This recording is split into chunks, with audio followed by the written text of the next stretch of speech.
విజయనగరం జిల్లా చీపురుపల్లి ఇంటిగ్రేటెడ్ హాస్టల్లో ఉంటూ 10వ తరగతి చదువుతున్న విద్యార్థి వెంపడాపు పురుషోత్తం పాము కాటుకు గురయ్యాడు.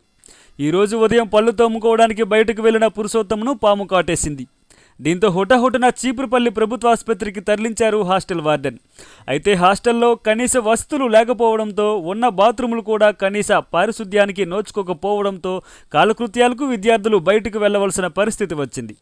ఒకసారి హాస్టల్ లోపల పరిశీలిస్తే అపరిశుభ్రత తాండవిస్తోంది. విద్యార్థుల భద్రత పట్ల హాస్టల్ వార్డెన్లు నిర్లక్ష్యంగా వ్యవహరిస్తున్నారని తోటి ఉద్యోగులే మండిపడుతున్నారు. రాత్రి పగలు తేడా లేకుండా విద్యార్థులను బయటకు విడిచిపెట్టడంతో ఇటువంటి ప్రమాదాలు జరుగుతున్నాయని పలువురు అభిప్రాయపడుతున్నారు.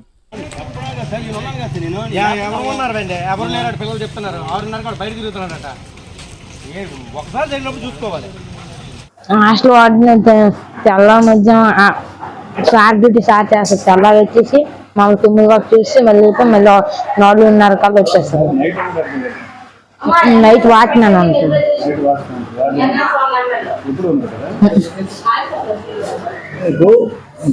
డ్రెస్సులు, టూత్ పేస్ట్ కానీ, సబ్బులు కానీ, కాస్మెటిక్స్ ఏమైనా ప్రొవైడ్ చేస్తున్నారా లేదా చెప్పాలి. మీరు చేయట్లేదు. మేమే కొనుక్కోవాలి, డబ్బులు వేస్తాం. ఇంత బ్యాంక్ మేము కొనుక్కోవాలి, డబ్బులు తీసుకుంటాం. మామూలు వాకింగ్ చెల్లి పలకర తీసుకున్నప్పుడు కలిస్తుంది. 9 లేవడానికి వెళ్తే పాము కాటేస్తుంది.